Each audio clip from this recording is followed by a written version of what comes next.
My father was born in 1921 in Hungary, and he was born Santo Imre, which in English was Emeric Szanto. We went together to competitions, and we were joking that why to have the whole competition, Emeric will win it anyway. And he did. He was the best fencer in Hungary.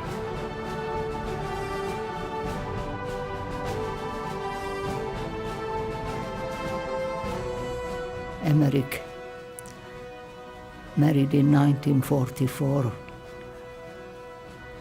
his longtime girlfriend, Tushi.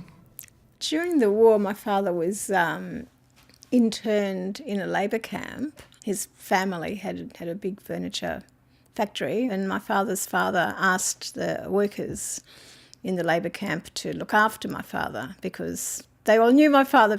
So every weekend my father was allowed to leave the labour camp. One day he was at home and there was a knock, knock, knock on the door, and the head of the labour camp was there with some other officers, and they said, "What are you doing here? What are you doing here? You have to come back to the camp." And he's like looking at his father going, "This is a bit strange. I do this every week." So he went back to the camp. At some point he escaped from the labour camp. Emeric was hiding in my father's furniture factory inside dining room table frames which were stuck up to the ceiling. And later he found out that was when his wife and his parents were killed. Tushi got to Auschwitz and was pregnant and froze to death together with her daughter.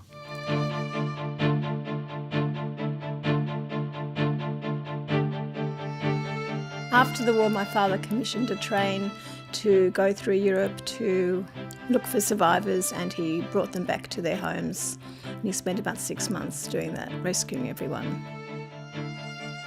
My father wanted to get away as far as possible from Hungary and Europe that he could, and he looked on the map, and Australia was as far away as possible, totally on the other side of the world, and that was how he chose Australia. It was very nice to see that Emeric was able to resume a big part of his life here in Australia, and fencing was one of his of this.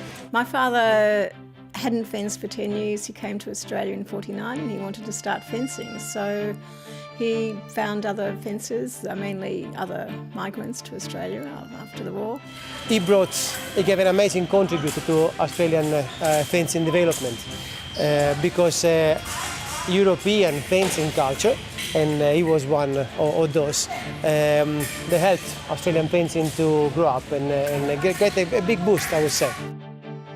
Heartbreakingly, Santo missed being able to compete at the 1952 Olympics due to unresolved issues regarding his Australian residency status. So my father ended up competing in the 1956 Melbourne Olympics, which was a great honour for him. He was in the men's sabre fencing team. He didn't place. He got a participant's medal. The eventual winner was a Hungarian associate, a fencer Santo himself had beaten a decade earlier. We have masks, we have the guard of the swords, we have his jacket, his dressing gown, his official tracksuit. With the white pants and the green and gold jacket. And he had a little box of pins that they exchanged, all the international pins with everyone.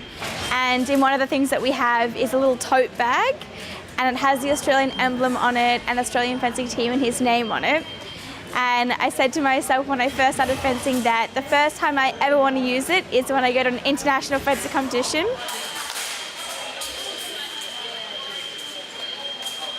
The fact that I have this inspiration and this goal to reach, and many people can say, oh, I want to go to the Olympics, I really want to go, but I have a different reason for going. But it's wonderful to see the tradition carried on, and it reminds me of my father, which is very nice. And I think the fact that I can do it all is just, I should do everything I can to make myself proud, to make him proud, and to honour the fact that it's now possible and that many people couldn't, and that he did and now I can. So I think that's the main thing why I fence. Well, Rachel is a very talented girl, and I'm sure that she inherited a lot of qualities from her grandfather. I find it very special to have his granddaughter fencing with us. Like it's a special story, I would say.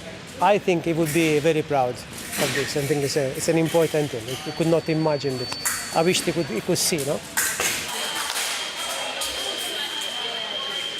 I know how proud he would be of this achievement, and I'm very glad that it's happening, even if he's not alive to see it now. The reason I can fence is because my grandfather and his friends, when they came out from the war, established fencing in Australia and made it possible for me to now fence and for everyone behind me to fence as well.